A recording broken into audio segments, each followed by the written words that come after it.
Hi guys, so today's video is a little more serious than my other ones. Usually I'm vlogging, but I wanted to talk about kind of like why I'm doing YouTube, I guess, in case any of you are curious. And I wrote kind of a short little letter to my mom. I mean, I guess she's part of the reason I'm doing this. My dad is definitely part of the reason I'm doing this. So before I read this note here to my mom, if she ever watches this, I don't know if she will or not. I kind of don't want her to, but at the same time I do. I don't know. But I guess it's just kind of a way to vent, I guess, as well. When I was younger, my mom and dad, all they did was fight. All they ever did was fight. Also, warning guys, it's going to be a lot of me talking in this video, because again, I'm sharing my story. You guys don't have to listen. It's just for anybody who wants to listen. It's just kind of a way to get it out of there, I guess. And I haven't posted a video in a while, so it's kind of why I'm posting this. So, my parents' fighting went on for years and years, and most of the time I was the one that had to take over and be the adult, be the mature one, and take my brothers into my room. We'd lock my door, do anything we could to block out the sound, and we'd play Xbox and just do anything we could to get it out of our system. And we'd do that until we went to bed, and it was like that for a while. And I still remember how my dad used to bully me, and of course I forgave him.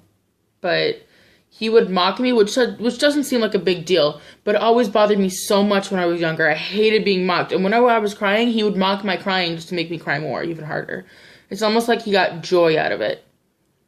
Which I don't know if he did or not, but it sure feels like he did.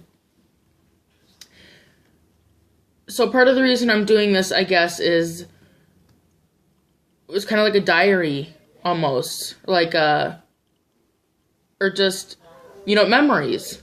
It's basically a video diary. And when my dad got kicked out of the house, because my mom and dad were fighting so much, he got kicked out of the house in the restraining order. I'm like, well, I can't visit him every day. You know what I mean? Maybe I'll start a vlog channel, because I see other YouTubers do it, and I've been inspired, and I guess that's kind of how it started. And now it's kind of even a more big of a deal to me, because I don't live with my mom. Even though I am indeed really mad at my mom for what she did, I don't live with her at the moment. So it's almost like a thing for her too, to see what we're doing every once in a while. Or it was going to be an everyday thing, but nothing goes on throughout my day. You know what I mean? I don't want to bore you guys.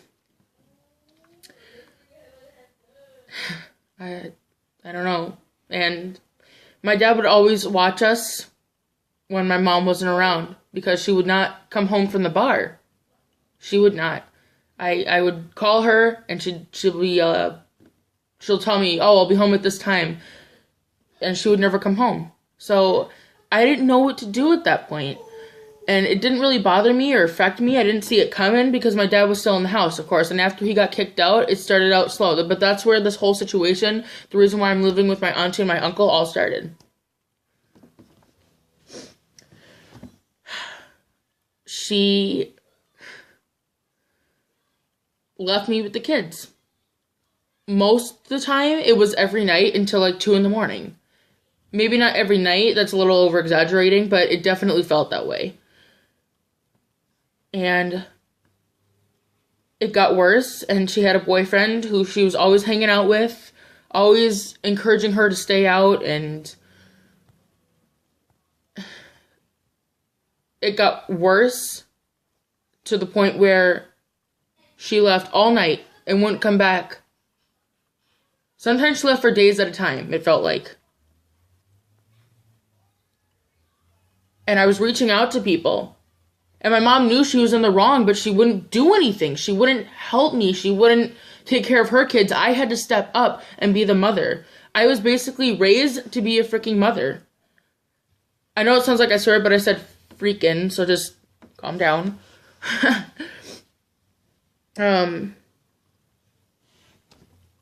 But I am still mad at her for what she did, and I will never forgive her. Well, I might forgive her, but it's just, I'm not ready right now to forgive her. I am in no position to forgive her right now. I am still very upset, mad with her, and she's not even doing anything right now in court. She started cleaning the house and then she stopped again. It's like she doesn't care. Or I'm sure she loves us, she just doesn't show it. And I'm sorry, guys, if you're still with me, thank you. It's just a way for me to vent, kind of. And I know it's a lot of talking, and I even warned you guys. But anyway, here's the note that I wrote to my mother. The reason I wrote this note, I guess, is because I just wanted to vent, and these are kind of some things that I would like to say to her. So the note's not completely finished yet, but I'm going to give what I have, and I might finish it in another vlog maybe, but I really wanted to get this out because I told you guys I was going to do this video for a while, and I ended up never doing it. So, dear Mom, was I raised the wrong way? Was I raised too fast? Was I raised at all?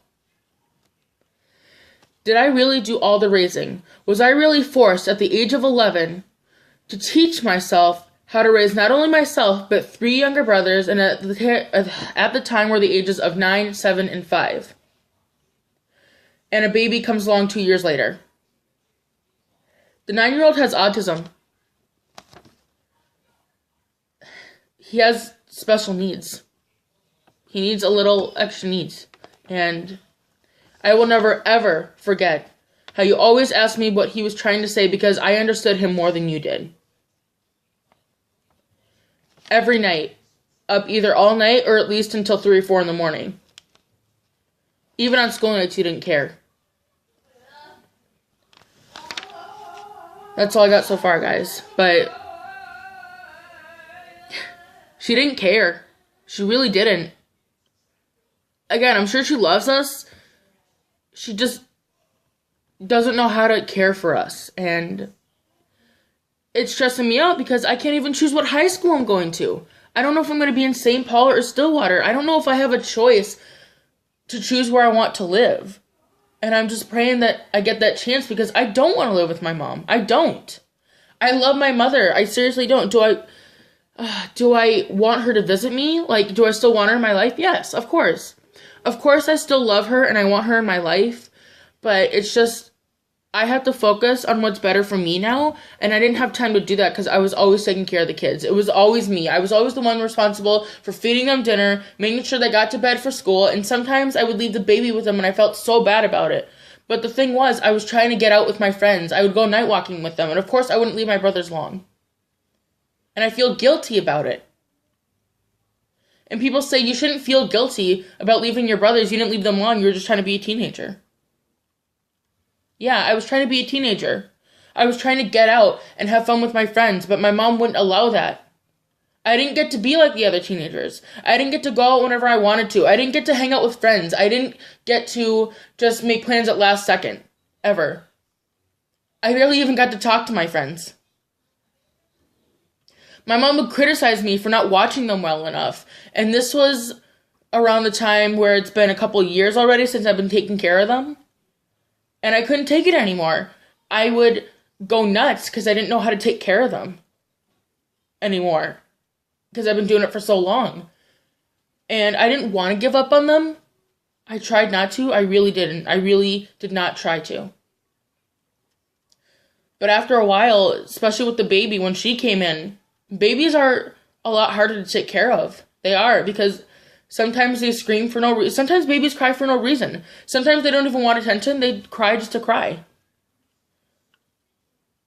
And my baby sister, I was too young. I wasn't old enough to know that I had to get her in a sleep cycle and feed her, like more regular food instead of just bottles, because that's what I fed her for a while, because that's the only thing I knew.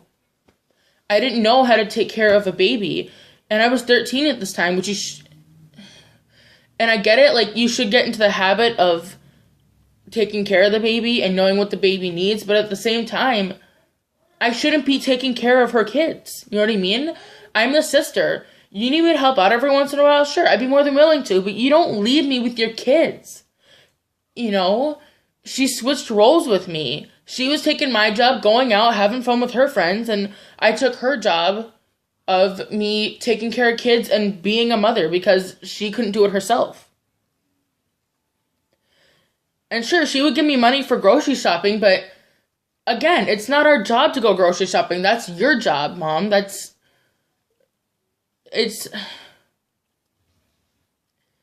She wouldn't even give us that much. She would give us like $25 to go to Cub, and Cub's expensive. You can't get much at Cub. And you guys can like criticize me or say, oh, that's wrong. It's just my opinion. Cub is really expensive. It is. Especially compared to Walmart. Because Cub was the nearest grocery store we had. So instead, I took them to Dollar Tree. And my mom got mad at me because I'd take them to Dollar Tree and get Dollar Tree food. And she's like, well, why would you go there instead of going to Cub? Because we would have gotten more food there. Even though they're off-brand and the food is generic, I mean, we get more food. We can still last the whole day. If I went to Cub, I wouldn't be able to get as much. And it wouldn't have lasted long. Especially my brothers, they eat a lot. And I'm not going to lie either, I eat a lot too. And it just got overwhelming for me. And I am still really mad at my mother. I'll always be mad at her for this. And people say it's not good to hold grudges or hold on to hate. But I really do not see me forgiving her right now. And like I said, this may change in the future, but I really do not see myself forgiving her right now. I'm still very mad at her. And she doesn't realize what she's done. She needs mental help, obviously. They're even giving her classes for it. They're saying she needs classes. I'm not the only one saying it. And I just don't know what to do at this point. I mean, I'm good now. I'm with my uncle and my auntie, but that's the whole story. That's why I'm with my uncle and my auntie right now. She'd leave me with the kids at night, make me late for school every morning. Sometimes I wouldn't even go to school, you know. I would always be late for school because she wouldn't come back until like right before school started. Maybe, let's say she came back at 6:30 in the morning. She'd wake me up at like 6:45, say, hey, you gotta catch the bus at 7:05. And sometimes I wouldn't go to bed till 2, 3, 4, or 5 in the morning. I'm not even exaggerating, guys. I did not have the option to fall asleep because the baby wouldn't fall asleep. I can't fall asleep with the baby crying, and if I could sleep through it, I can't just leave her there to cry because that's not right. Anyway, guys, I've been talking a lot in this video. So if you're asking me why I'm doing this again, it's like a video diary. It's something to see so my parents know what I'm doing every day. You know, they can kind of see what's going on in my life since they don't see me at all pretty much anymore. I don't even get to see my dad anymore.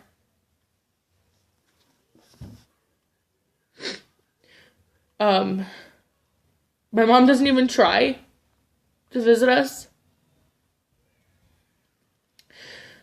So, I guess that's it for this video, you guys. I just wanted to kind of give you an idea of what I go through and why I'm doing this, I guess. And I'm not trying to complain, really. I'm not, guys. Again, I was just kind of away from the event. And in case any of you guys were curious on why I'm doing this, I'm letting you know now. You guys didn't have to watch until the end, but thank you if you did. And I guess that's going to end today's video. I'll try to vlog tomorrow. Bye, guys. Hey, Sam. Bad brother. Hey, everybody. I'm Sam Mc's brother. They know. Say bye. Bye.